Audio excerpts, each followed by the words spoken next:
Olá, amigos, eu sou o Márcio Giovanni, esse é o Vivendo de Música e mais uma vez estamos aqui com um convidado pra lá de especial, no Anjos Estúdio. Nascido no interior de Minas Gerais, na cidade de Joaíma, em 23 de julho de 42, nosso convidado é cantor, compositor, apresentador, empreendedor, um inovador. Pioneiro do rock, do soul music, do country music no Brasil, foi um dos destaques da Jovem Guarda. Paralelo à carreira musical, é um fazendeiro apaixonado por cavalos e inseriu esses elementos em sua musicalidade. Prestes a completar 57 anos de carreira, já lançou mais de 30 álbuns, entre LPs, compactos, CDs, DVDs. É com muita alegria e satisfação que hoje nós, do Vivendo de Músicas, temos o privilégio e a honra de receber Eduardo Araújo. Seja bem-vindo. A honra é minha. Eu fico muito feliz nesse momento aqui. Quero mandar um grande abraço a todos. E é uma satisfação, viu, Márcio, estar aqui com você. E poder a gente falar um pouco da minha história é sempre muito bom, né? E isso é uma coisa que me dá um prazer muito grande. Porque é aquilo, você passa um filme na sua cabeça, né? E através da entrevista a gente pode levar ao nosso público, né, o pessoal que está assistindo, momentos assim de coisas que aconteceram bem interessantes. E estou aqui à sua disposição. Para começar a nossa conversa, gostaria que você me dissesse o que te sugere a expressão vivendo de música. Vivendo de música. Vivendo de música, eu tenho uma música que é do Bellamy Brothers, que eu gravei há pouco tempo. Fizemos inclusive uma parceria, eles cantam comigo, o Bellamy Brothers, e fala exatamente isso. Todo mundo pensa que nós estamos divertindo, né?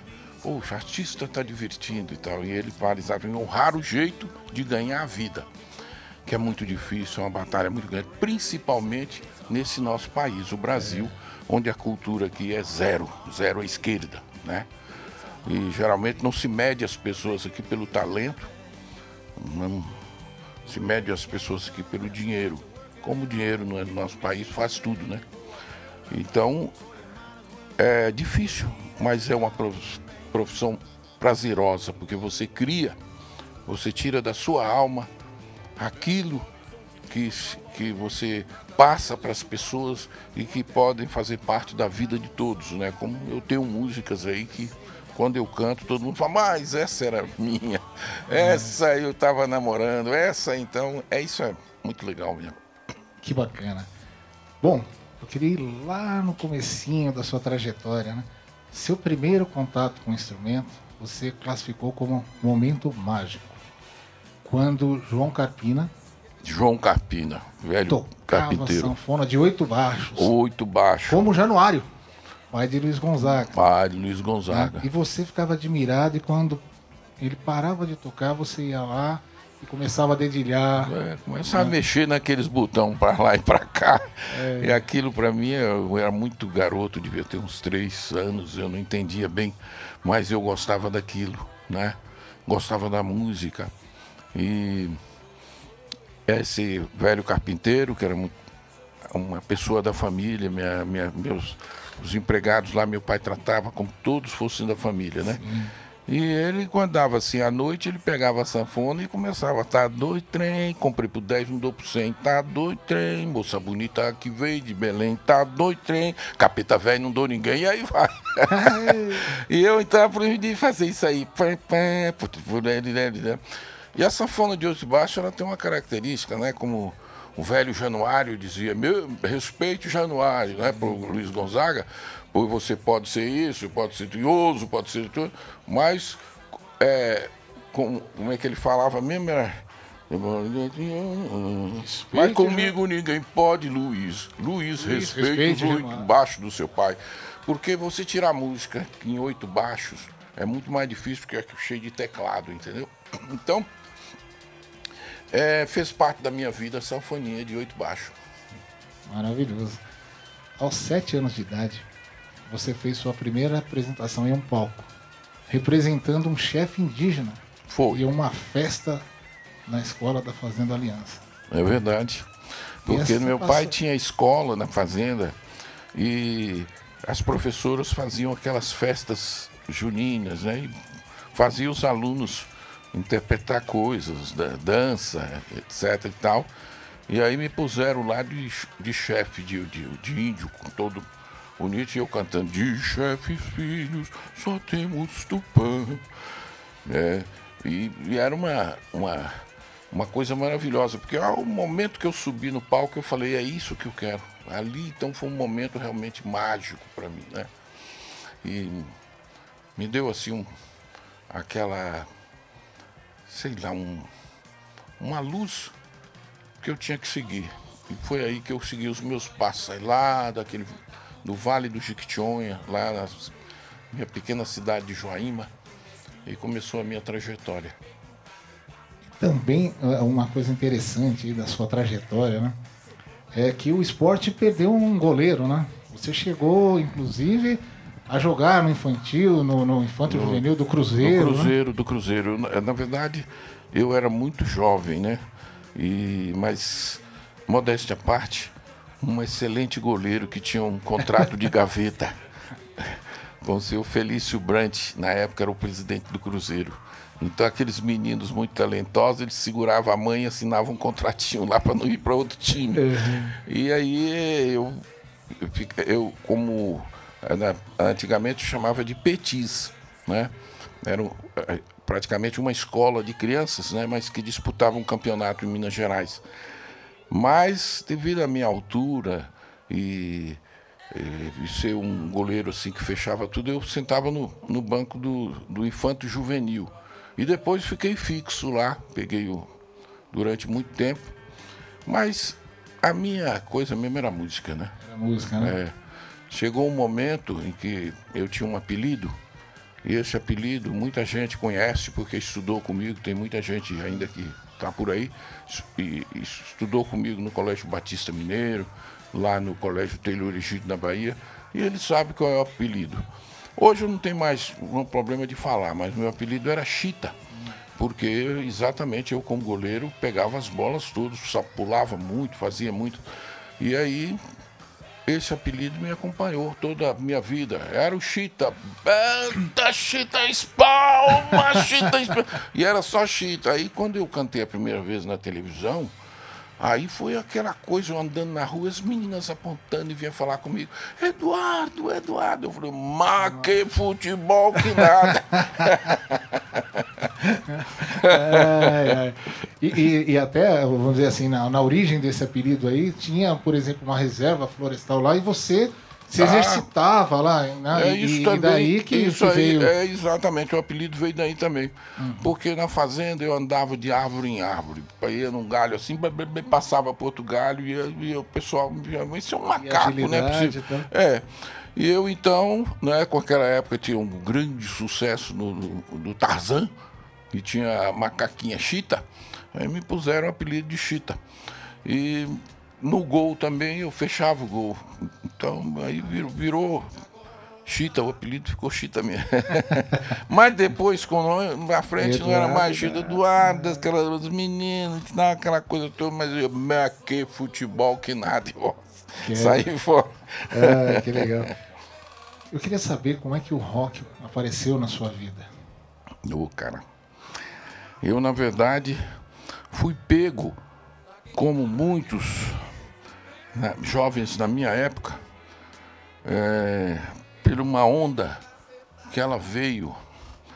Olha, quem viveu para ver isso seria a coisa mais espetacular do mundo. Porque hoje você vê muitas músicas, muitos ritmos, mas quando o rock and roll chegou, bicho, e com aquela batida, aquele swing, aquela coisa...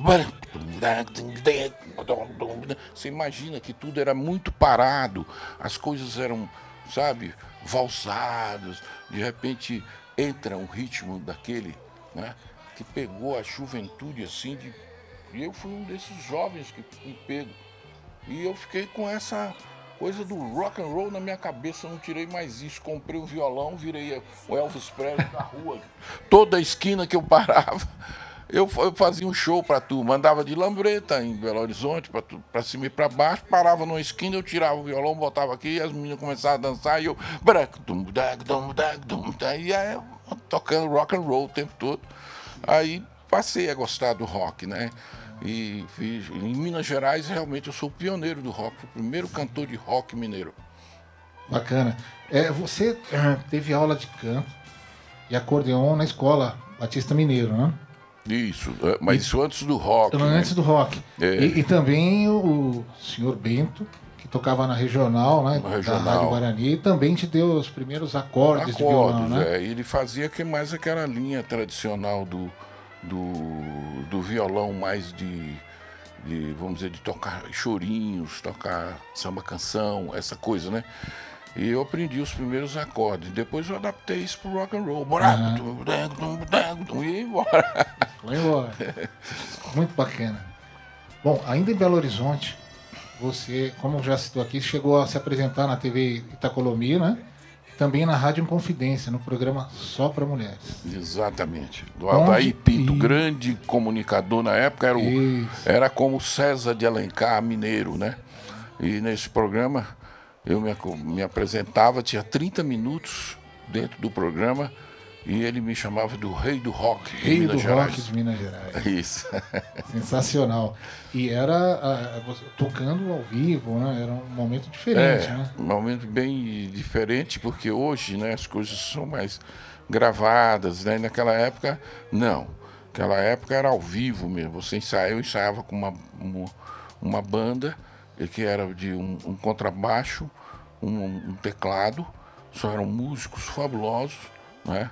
O Elvis, que foi um grande pianista de Minas Gerais, que se tornou famoso aí, acompanhando Milton Nascimento, o pessoal todo, Nivaldo Ornelas, que tocava sax comigo, e o baterista era o Braguinha, depois teve outros, o Valtinho também, que era o baterista, e esses são os músicos melhores que existiam, não eram muitos, né?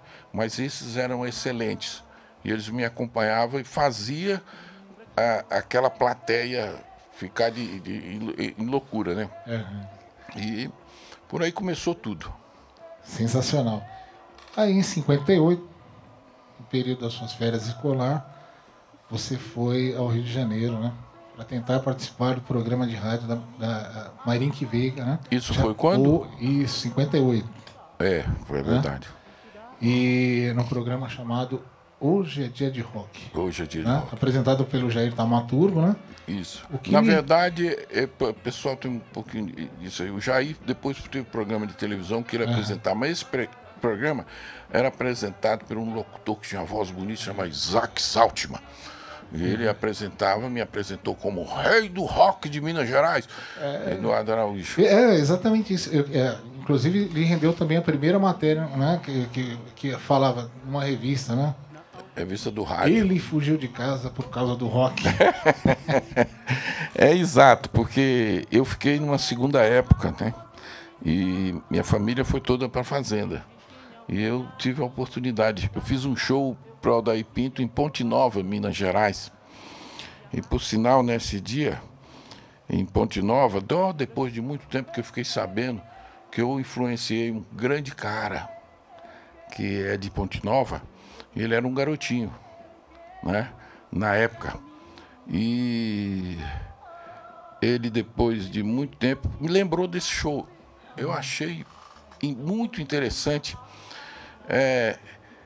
porque exatamente esse show foi um show assim que marcou a minha vida, porque foi o primeiro show que eu ganhei um cachezinho. Entendeu? Ganhei um cachê. E só depois de muito tempo que ele falou, eu tava naquele show, cara. Foi ali que eu comecei a cantar. João Bosco, pronto, lembrei. Nossa. Ele encontrou comigo e falou, você lembra do show que você fez lá em Ponte Nova? Eu falei, me lembro. Aquele show eu ganhei o meu primeiro cachezinho e com aquele dinheiro na mão, eu fui pro Rio de Janeiro. Quer dizer, meio fugido. Peguei um ônibus e fui lá para me apresentar no Hoje é Dia de Rock. Eu me lembro que eu não dormi no ônibus, porque eu fiquei esperando como é que eu ia fazer aquela pessoa, que eu ia chegar lá para poder falar. num lugar que eu fui pela primeira vez, Rio de Janeiro, era muito grande, era uma coisa de louco. E eu lembrando, o que eu posso falar? E eu falei assim, eu vou falar que eu sou o rei do rock de Minas Gerais, eu tenho muito mais chance. E foi o que aconteceu. Eu cheguei no Rio de Janeiro, eram umas 8 horas da manhã, peguei um táxi e fui até a Rádio Marinho Veiga. Aí cheguei lá, o porteiro me recebeu e tal. Eu falei, eu vim aqui falar com o seu Jair de Taubaturgo. O senhor tem hora marcada? Eu falei, não. Ele falou que eu pudesse vir, qualquer momento que ele me recebia, porque eu vim de muito longe. De onde eu vim? De Belo Horizonte. Eu sou o rei do rock de Minas Gerais. Ah, é? É. Eu com um amplificadorzinho PAMI na mão e minha guitarra, Janine. Tava pronto, tava armado até os dentes. Meu blusão James Dean. Aí cheguei e o cara, só um momentinho, eu vou. Aí ligou pra lá, falou com a secretária. A secretária passou pro Jair, naturalmente, mas eu entendo que deve ter sido isso. O cara aí que você marcou com ele, tal, de rei do rock de Minas Gerais. Não, mas é rei do rock, é. Ué, quem é esse maluco aí? Ele ligou lá pra baixo, mas perguntou, como é que é o cara aí?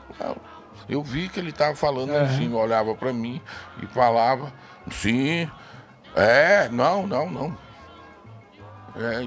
Tal. Então eu imaginei que ele devia estar falando assim, como é que é esse cara? Não, o cara tá bem vestido, tal, tem... Tá com a guitarra e uma pãozinho. É isso aí. Tá bom, eu vou mandar minha secretária. A secretária veio e me levou. Naquela época tinha salão de cabeleireiro nas rádios. O pessoal que trabalhava, né? E ele estava lá na barbearia fazendo a barba e tal. Eu entrei. Ele falou, mas você é rei do rock de onde mesmo? De Minas Gerais. Quem te deu esse título? Eu falei, na verdade não foi concurso nenhum, não. Eu sou o único em Minas Gerais. E o Aldair Pinto me começou a chamar de o rei do rock de Minas Gerais. Então, eu sou o rei do rock de Minas Gerais. Ele, toca uma música aí pra mim. Eu posso ligar aqui o meu ampzinho? Pode. Liga ali naquela tomada. Eu liguei. Montei o ampzinho, mandei uma na guitarra e mandei um bebop lura na orelha dele. Vai, para. Já tá certo, tá dentro do programa. Que maravilha. E aí eu me apresentei, né? Próximo domingo, fiquei no Rio de Janeiro, conheci no domingo o Isaac Zaldi, é Marinho Verde. Não perca hoje, não perca. No domingo, hoje é dia de rock, o rei do rock de Minas Gerais. Pô, tô bem na fita. E aí veio o dia, né?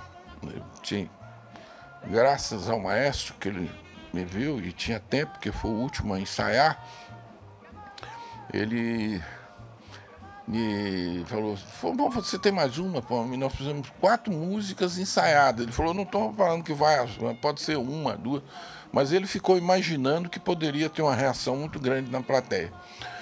Aí eu entrei, na hora que o Isaac Zaldi me anunciou, devia ter ali umas 1.500 a 2.000 pessoas naquele auditório, e jovens, tudo, aqueles caras e tal.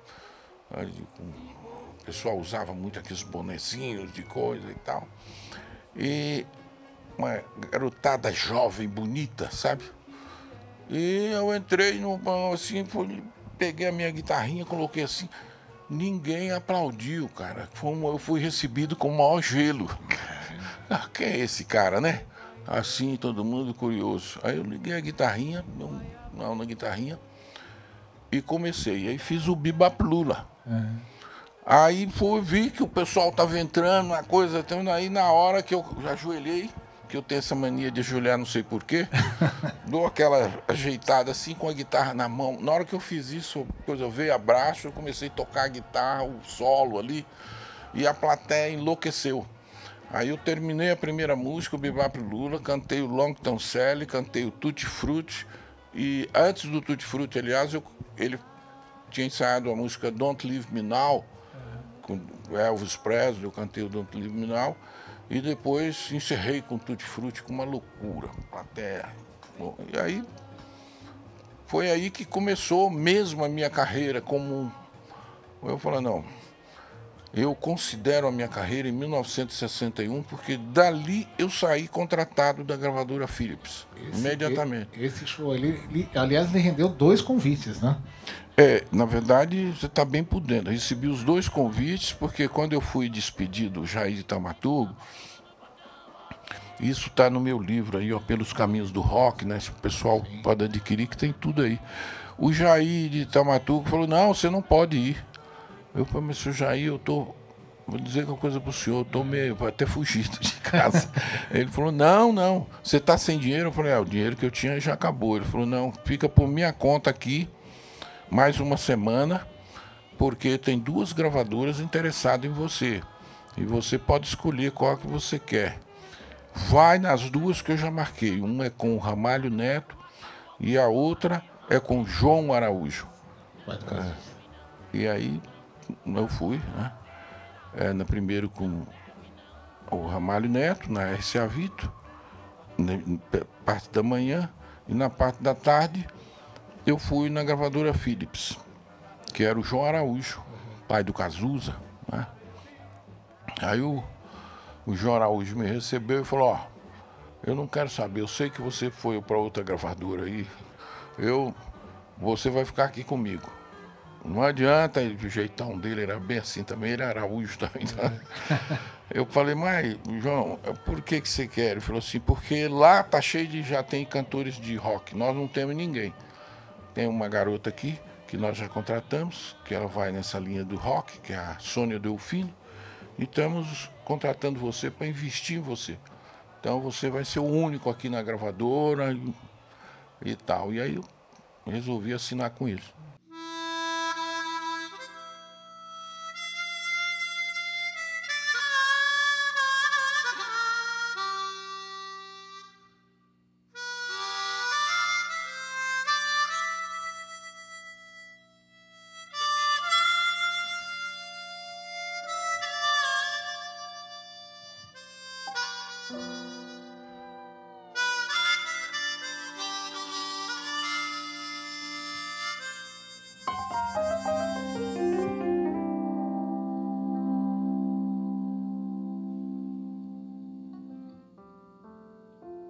Volta pra vida serena da roça, daquela palhoça do alto da serra.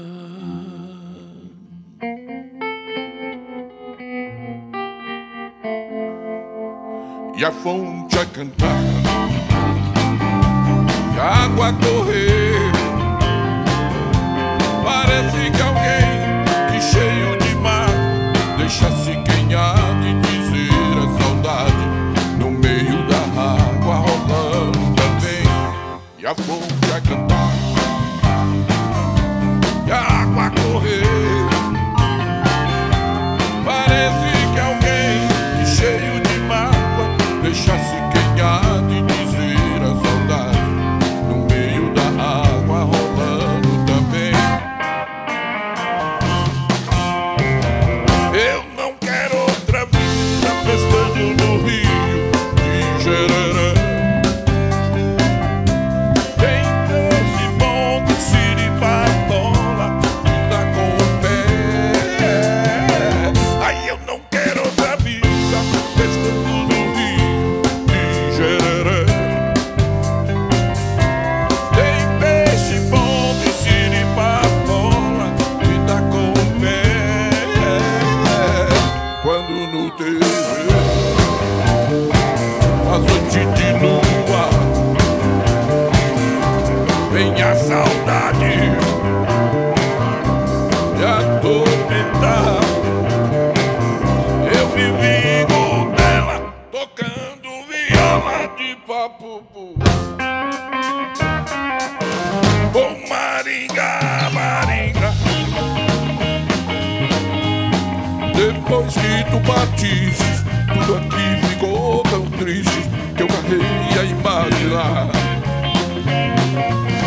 Oh Maringá, Maringá, para ver felicidade é preciso que a saudade vá bater em outro lugar. Yeah! Oh Maringá, Maringá, volte aqui pro meu sertão, pra de novo o coração de um caboclo a sossegar.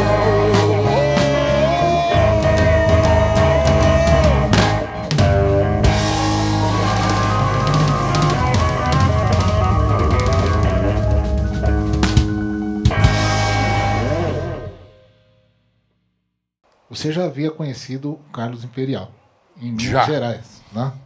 No rodeio. E num rodeio onde você venceu, né? Venci o rodeio, montado num burro que chamava Garrincha.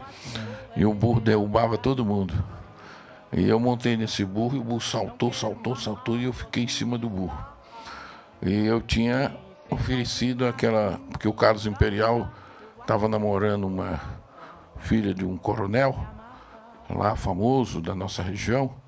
E ele foi convidado para ir nesse... Não era bem um rodeio, era uma exposição agropecuária que também tinha rodeio, né?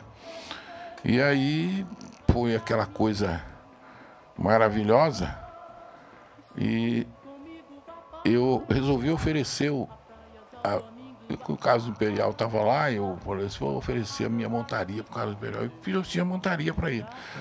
E felizmente eu não caí. O bicho saltou até dizer chega e eu não caí do burro. E aí à noite, quando é à noite, eles entregam os prêmios da exposição ao boi mais famoso, o cavalo mais premiado, e aí por aí afora, né? Eles vão entregando os prêmios lá. E entregou um prêmio pro peão. E por sinal foi o último a receber lá, porque eles não davam muito pelota pro negócio de... Ah, tá aqui o peão também que montou no burro aqui, ganhou, o caminhão, um troféu para ele aqui. Eu fui receber o troféu e lá estava o Carlos Imperial. E o Ney, que era de uma banda aqui, de Governador Valadares, que ia ter chegado recentemente dos Estados Unidos, sabia tocar rock de todo jeito. E a gente já tinha feito alguns bailes que ele ia fazer, eu subia, cantava o rock e tal. Aí ele falou para mim, fica aí, que nós vamos entrar já com rock and roll e você quebrando tudo. Falei, tá bom. Então, eu falei, olha, nós vamos começar aqui, eu queria fazer uma homenagem aqui ao grande Carlos Imperial, que eu já falei, o cara do rock and roll brasileiro. E eu vou cantar aqui uns rock para ele. O senhor não repara não, porque é rock caipira, mas... Aí mandei o pau. Cantei, rapaz, que eu fiz uma seleção de lá não sei quantas músicas e o Imperial ficou louco. A hora que eu terminei de cantar, ele estava embaixo no palco, falou, cara, você tem que ir pro Rio de Janeiro cantar no Clube do Rock, que é o meu lá do rock. E eu fiquei com aquilo na cabeça, ele me deu um cartão. Só que quando eu fui lá para fazer o Hoje é Dia de Rock, a minha ideia era fazer o Hoje é Dia de Rock e encontrar o Carlos Imperial. Aí o Carlos Imperial, ele tinha ido para os Estados Unidos fazer um curso de cinema, né? Então nós nos desencontramos. Eu fui contratado pela Philips e só depois que o meu disco saiu, que ele começou um programa na Rádio Guanabara, que eu fiquei sabendo que ele tinha um programa lá que ia estrear e no dia da estreia eu estava lá. Aí você sabe tudo que está tudo no livro. Exatamente. Aí foi que começou o encontro, né? Exatamente, com o Carlos Imperial. Como não deveria deixar de ser, né? O egocentrismo dele era muito grande. Ele ouviu a minha música, lá o que eu tinha gravado, falou, não, você tem que gravar muito melhor do que isso, com a produção do Carlos Imperial, aí você vai ver. E aí eu falei, tá bom. E, mas você tem gravado alguma coisa? Ele falou, tem, vou mostrar para você aqui. Eu estou lançando um menino aí que canta maravilhosamente bem, só que ele está fazendo, não é rock, né? Ele está fazendo bossa nova. E aí ele me mostrou. Brotinho, toma juízo, ouça o meu conselho, abotou esse decote, vê se cobra esse joelho. Roberto Carlos. E aí ele mostrou, aí o que eu vi assim, mas a minha gravação não tá tão ruim, tá boa também, tão boa quanto a dele, né? Mas ali se fez uma grande amizade, né? E continuamos na estrada. Legal. E nesse inteirinho aí, você acabou se aproximando de algumas pessoas, né, que estavam no Clube do Rock, e uma delas, né, passou a ser seu professor de pilantragem. Essa história é muito interessante, bicho, é um negócio que eu conto também. É o nosso querido Wilson Simonal, pessoa maravilhosa. Ele morava em Areia Branca, tinha que pegar umas 3 conduções e ele auxiliava o Imperial na programação dele, nos programas de rádio, aquela coisa toda. Ele que vinha com aquela, quem está no programa, o que o senhor vai tocar agora, toca essa, toca aquela. Quer dizer, ele é uma espécie de produtor no programa do Carlos Imperial. E aí ele chegou lá e meteu uma milonga no Carlos Imperial. E aí o Imperial me chamou e falou, Dudu, você tá... Uma coisa que a gente tem que corrigir é seu sotaque, seu jeito de caipira, de... Carlos, não vai ter jeito, eu sou assim mesmo, caipira. Não. Você tem que brilhar no meio das menininhas, cara. Você tem que ser mais carioca, meio, entendeu? Você tem que ficar mais esperto, ficar mais na pilantragem e tal. Eu falei, Imperial, eu já resolvi isso. Eu consegui para você um professor de pilantragem. Eu falei, Imperial, você conseguiu um professor de pilantragem, mas existe isso? Existe. E é bom, esse é bom demais. E além do mais, você não vai precisar pagar nada. Eu falei, tá brincando. Que o professor vai dar aula para mim de graça? Ele, não é totalmente de graça. Mas você não vai precisar pagar. O que ele vai fazer? Ele vai morar com você em seu apartamento. O que você acha? Eu, Imperial, o que é isso? Quem é esse cara? Aí ele falou, o melhor de todos. Ainda vai ensinar violão, harmonia de violão para você. Wilson Simonal. E assim ele foi morar comigo. E é uma pessoa maravilhosa, né? Um ser humano assim, nota 10. Mas a pilantragem, realmente... todo mundo pensa que não, mas ele falava muita gíria. E eu aprendi muita gíria com o Simonal, realmente. Eu aprendi a ser mais com essa onda do cara que fala gíria, etc e tal. Eu fiquei um pouco mais carioca mesmo através do Simonal. E aprendi com ele muita coisa, inclusive harmonia de violão, que ele era excelente, né, em harmonia, nessa coisa toda. E tornamos assim grandes amigos e tudo, mas foi uma fase muito boa. Maravilhoso. Bom, no mundo da música nem tudo são flores, né? Você passou por um momento muito difícil junto com o Imperial, né? Tinha uma perseguição aí ao rock. E vocês chegaram até a ficar, vamos dizer assim, né? Foragidos. Foi. Essa onda foi um negócio assim... Enquanto a juventude não conseguia espaço, estava tudo muito bem. Mas começou Carlos Imperial, ele abriu portas e mais portas. Pouca gente reconhece isso. Eu tenho muitos artistas que ele ajudou muito e que não fala nem no nome do Carlos Imperial. O Imperial é muito inteligente. Então ele abriu portas nas chanchadas, primeiro na chanchada brasileira.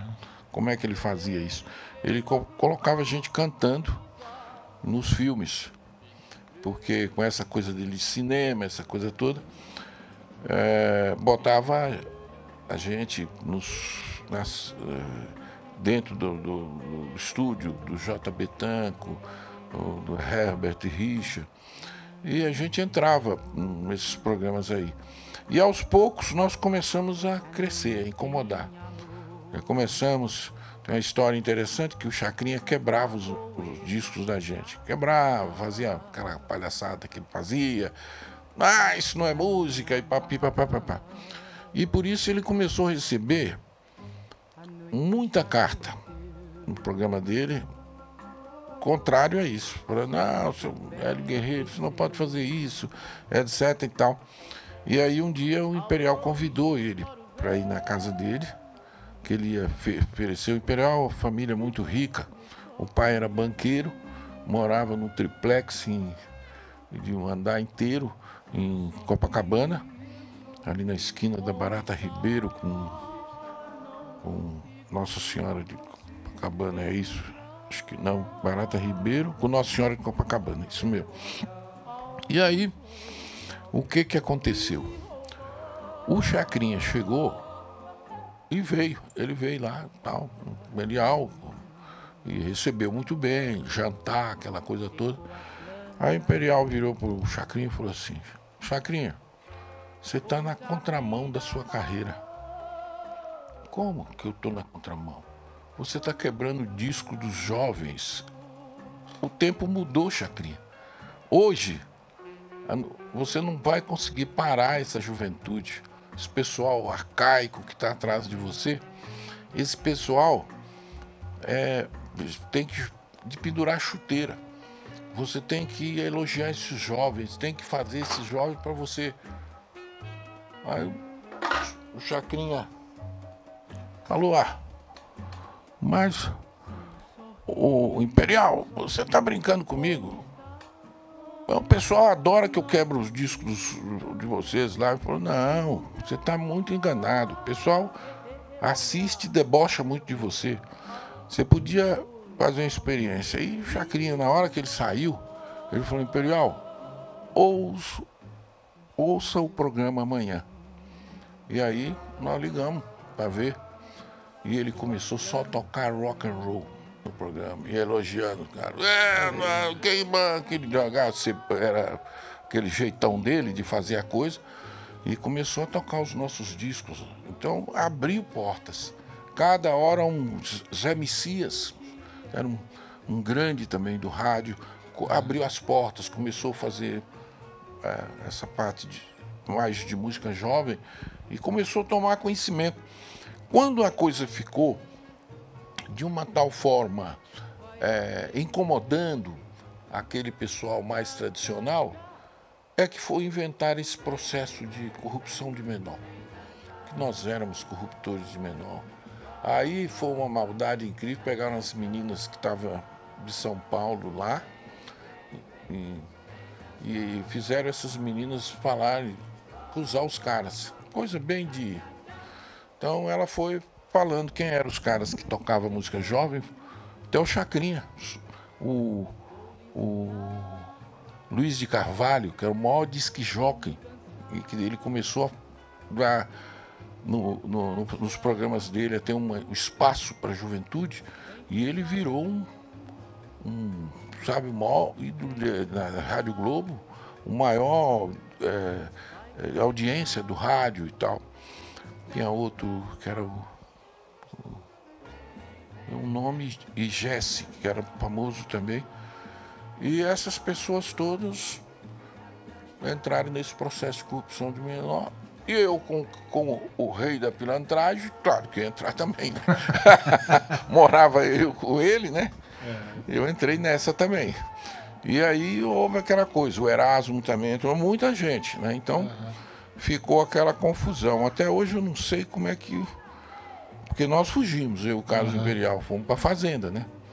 Eu fui primeiro, depois o irmão dele, ele estava no Araguaia, escondido lá. Aí ele, o irmão dele, vai chegar aí, o Imperial tem algum problema? Eu falei, não, manda o Gordão vir para cá. Vai ser bom, nós vamos fazer música. E ficamos lá fazendo música. Fizemos todo vamos dizer assim, um legado das minhas composições com o Carlos Imperial, foi feito naquela oportunidade lá na fazenda.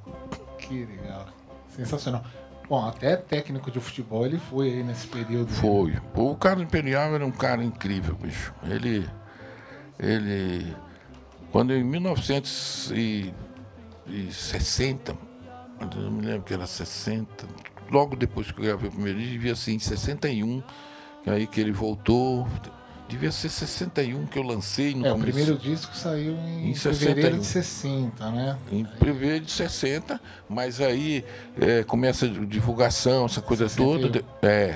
E aí quando o Imperial chegou, né?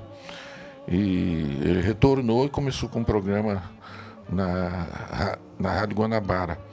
E o programa começou a acontecer. Isso tudo foi o começo, mas é um começo já com mídia, né? Com a divulgação muito grande, tomando conta, e foi tomando conta, né? E com essa paralisação eles proibiram os caras envolvidos nesse processo de se apresentar em rádio e televisão no Rio de Janeiro, que era uma coisa de lá do Juizado de Menor, de lá. E aí o Chacrinha veio para São Paulo, começou a fazer programa aqui em São Paulo e trouxe a turma toda para cá. Eu vinha, aí trouxe o Nelson Ned, que ele gostava muito do Nelson Ned, e nessa ocasião aí, aqui em São Paulo, estourou um movimento, ficou forte o movimento aqui, né? Um programa do Roberto Carlos, né? Programa dos VIPs, depois o programa também do Gerry Adriano, que era apresentado pelo Gerry. E me lembro que tinha o Antônio Aguilar, que era um cara aqui de São Paulo, que era como o Carlos Imperial no Rio, era ele aqui. Ele que fazia esse movimento, tinha um programa na TV Paulista, e um programa muito bom, bem jovem, mesmo de rock and roll mesmo, aí é onde começou todas as bandas incríveis, Jordan, essas bandas todas da época, que eu não posso esquecer aqui o nome de algum, né? Mas tem muitas bandas Jordan, né? Incríveis, Jet Black e muitas outras bandas, né? Bolão e seus Roquetes, tudo apresentava no programa do Antônio Aguilar. Em 67, você gravou 2 dos seus maiores sucessos, O Bom e Vem Quente Que Eu Estou Fervendo. Foi na volta, né? Eu, na verdade, O Bom, eu gravei antes de ter acontecido aquele acidente que nós tivemos que ir para a fazenda, né? E O Bom começou a tocar no rádio. Começou a tocar, parada de sucesso, foi subindo. Uma hora ele ficou em primeiro lugar. E quando ele ficou em primeiro lugar, os caras da Excelsior viu que o programa da Record estava fazendo muito sucesso. Quem é esse cara? Ninguém sabia. Aquele lá, vai atrás dele. E aí nós fomos contratados pela Excelsior para apresentar o programa O Bom. É O Bom, né? O programa era O Bom. O programa era O Bom. E foi exatamente nesse período aí que você acabou reencontrando a Silvinha. Na verdade eu conheci a Silvinha em Belo Horizonte através de um programa que o Carlos Imperial fazia, né? Foi numa daquelas minha ida para a fazenda, que eu não estava querendo mais. Eu não queria, acho que eu não tinha a carreira como uma profissão. Minha profissão era uma profissão de fazendeiro mesmo, né? E eu ficava assim, às vezes, vacilando entre continuar a carreira e parar. E nessa vez eu tinha dado uma parada. E fui para a fazenda, mexer com meus cavalos, meus bichos lá. E aí o Carlos Imperial, meu irmão, que era representante do Chocolate de Zioli em Belo Horizonte, montou um programa com o Carlos Imperial. O Imperial falou, eu só vou se o Eduardo estiver no programa. Eduardo não quer mais saber e tal. Aí ele mandou o Gerson Combo, você já for falar no Gerson Combo, irmão do Tony Tornado, chegou lá na fazenda para me buscar. Não, o Imperial mandou buscar você, vamos lá que Bom, Gerson, eu não vou sair daqui, vai de novo, começar tudo de novo lá. Não, não, mas agora é outra coisa. Agora a coisa tá uma beleza, tá? O Roberto tá fazendo sucesso, fulano e tal. O Erasmo gravou, o Renato Luquepes, aquela coisa. Falei, então tá, eu vou, mas não sei se vou ficar. Foi quando eu fui, cheguei em Belo Horizonte, e aí o Carlos Imperial falou, me encontrou lá e falou, o programa vai ser amanhã, mas tem uma menina que me falaram aí, que é uma sensação aqui em Minas Gerais, e eu queria que você fosse comigo lá para ver essa menina cantando. Ela vai cantar hoje no PIC. O PIC era até hoje, um clube famoso lá na Pampulha, em Belo Horizonte. E aí eu fui com o Carlos Imperial. Quando eu cheguei lá, eu via de fora o som, falei, não, mas isso aí é mímica. Isso é a Rita Pavone, cantando, alguém imitando a Rita Pavone. Será que ela faz dublagem? Cara, não era. Era a Silvinha cantando mesmo. E depois é que eu comecei a olhar, comecei a ver o Falcão Imperial, olha só, é ela cantando mesmo, é a Rita Pavone, igualzinho. E aí o Imperial, quando terminou, ele foi lá, eu fiquei dentro do carro, quando ela veio com a mãe dela, né? E aí foi um primeiro momento que eu vi a Silvinha assim, né? De aquela menina loirinha, pescocinho comprido assim, cabelinho bem curto, bem magrinha. E me bateu algo assim, poxa, de atração. Não sei se fosse assim uma coisa do outro mundo, né? Que eu era um playboy, não estava nem aí. De repente, poxa, tem aquela coisa assim. Você vai viver com ela pela vida inteira, né? E no outro dia, ela naquele primeiro programa ela não fez, ela foi fazer na outra semana. Aí o Carlos Imperial pediu se eu podia ajudar meu irmão a ir lá buscá-la, a mãe dela, tinha a banda dela e tudo. Nós fomos a São João del Rei, onde ela morava. E eu nem conversei com ela, só fui conversar no programa, quando ela me viu que eu era cantor também e tal. E dali nasceu a nossa amizade, era uma amizade, né? E quando eu cheguei no Rio de Janeiro para apresentar o programa, eu queria que a Silvinha fosse apresentadora junto comigo do programa. E aí eu comecei a vender o peixe. Olha, eu tenho uma menina assim, que canta maravilhosamente bem, é uma gracinha, muito bonita, ela é simpática, e eu queria que ela apresentasse o programa comigo. Não, nós já contratamos uma que vai apresentar o programa com você. Era o senhor Alberto Saad, que era o diretor. Senhor Alberto, mas o senhor tem que ver a menina que eu estou falando com o senhor. Não, imagina, a nossa menina é maravilhosa, canta barbaridade, é uma beleza. Você vai ver. E eu, não, senhor, não, por favor, o programa é meu, quem escolhe a minha companhia então sou eu, é uma exigência que eu faço, tem que ser a nossa, essa menina. E aí, mas que menina, como é que chama? Eu falei, Silvinha. Ué, a nossa também é Silvinha. É, Silvinha, vai ter duas Silvinhas? Não pode. Mano, traz a fotografia dela. Eles já tinham feito um post dela inteiro, que ia fazer o lançamento dela. Quando eu vi, era a Silvinha mesmo. Sensacional. Coisa interessante, né? E o programa começou, no primeiro dia nós começamos a namorar. Ali não. E não separamos mais, nunca. 2 anos de namoro e 40 anos de juntos. Não, 38 anos juntos e mais. 38 ou 40? 38. E 40 com 2 anos de namoro. Sensacional. Acho que estava traçado, era isso aí mesmo, né? Aliás, muitas coisas na sua vida, assim, o destino conduziu, vamos dizer assim, né? Algumas situações, né, que acabaram levando você, até no início também, né, quando você foi se apresentar, por exemplo, como dançarino, e aí acabou Cantando rapaz, uma canção lá junto. Você com a viu banda aqui do- também no livro, né? Você leu o meu Eu livro. fiz a Hein? lição de casa, né? Então, cara, eu estudava num colégio que chamava Afonso Celso, em Belo Horizonte.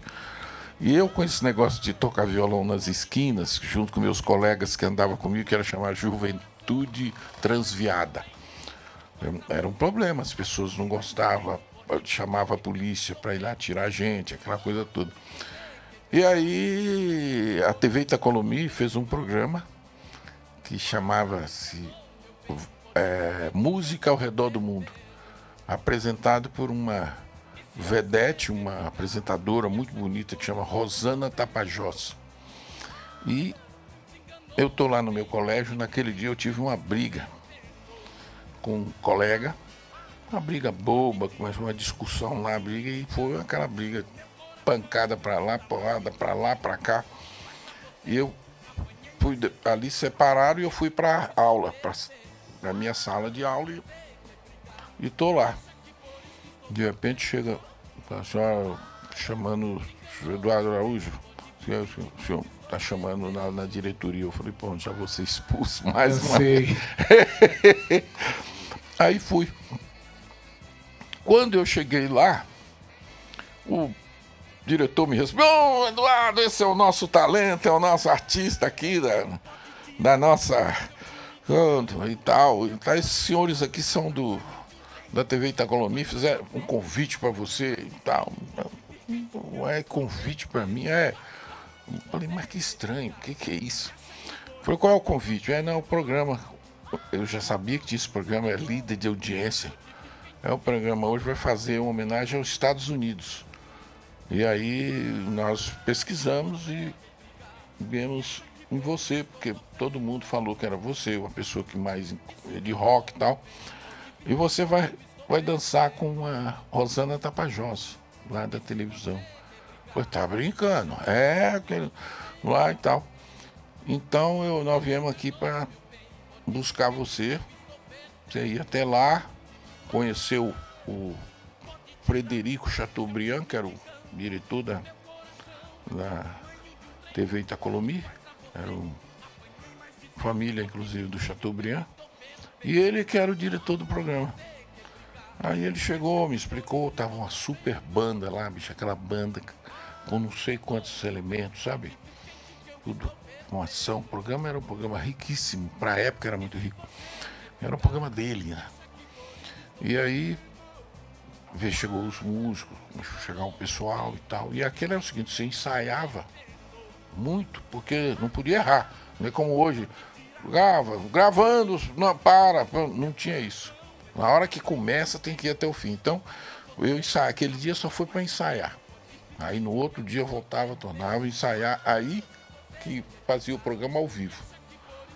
E aí eu fui dispensado lá do colégio, falou, não, pode ir e tal, não esqueça de cedir do nosso aluno, Afonso Celso.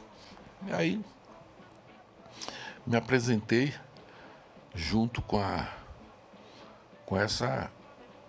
Estava lá sentado e tal, chegou essa que é a Rosana Tapajós e tal. E aí ela cantava o Rock Around the Clock. 1, 2, 3, 4 o'clock, rock, sabe qual é, né? 5, 6, 7 o'clock, 8 o'clock, rock. E aí ela cantando, uma super banda acompanhando. Aí quando chegava na segunda parte, ela errava. A letra, não, eu estava por dentro daquele tempo tudo. Eu comecei a dar as dicas para ela assim. Aí o Fred Chateaubriand tá assim, falou, você canta essa música? Eu canto. Oh, vem aqui, Rosana, você se importa se em vez dele ficar sentado ali para só dançar com você, dele cantar? Disse, não, pelo amor de Deus, é até bom, porque eu não vou conseguir fazer isso. E aí ela cantava uma parte, aí eu saía daquele barzinho ali e cantava a outra parte, e aí a gente junto começou a cantar, e na hora do solo a gente dançava, né? Rapaz, isso fez um sucesso que você não acredita. No outro dia eu não podia passar na rua. Era um negócio impressionante. O menino lá, aquele garoto, e tal. Foi aí que eu falei, mas que futebol que nada.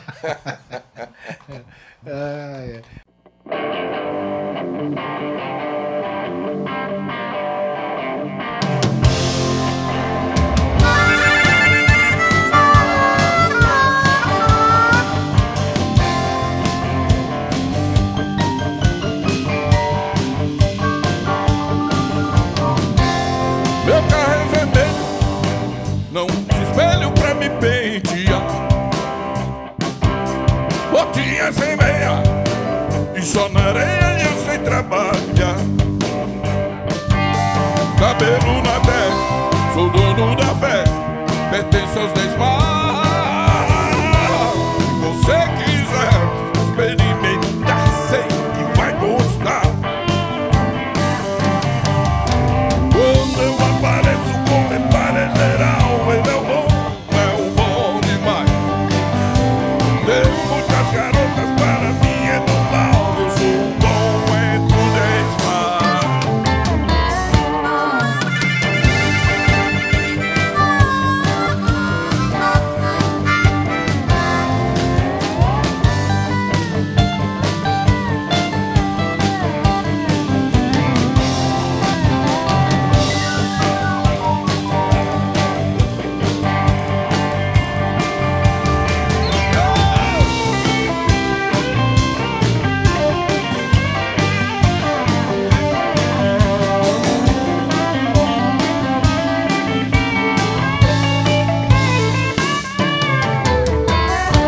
meu carro é vermelho, não uso espelho pra me pentear,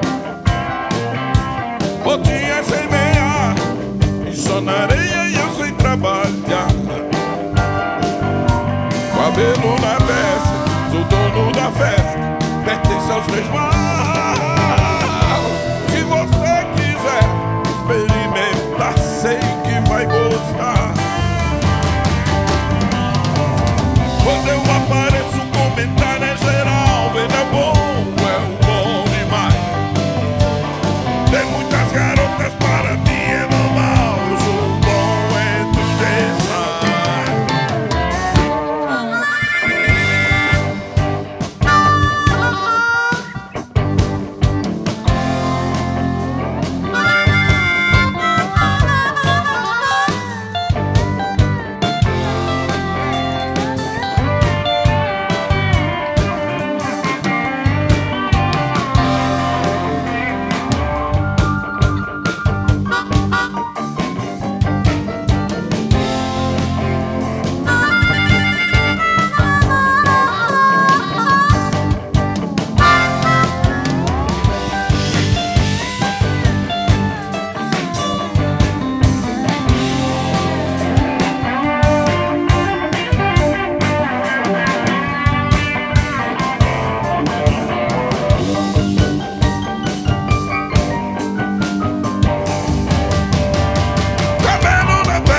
tudo dono da festa, pertence aos 10 mais. Se você quiser experimentar, sei que vai gostar.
não uso espelho pra me pentear. Botinha sem meia e só na areia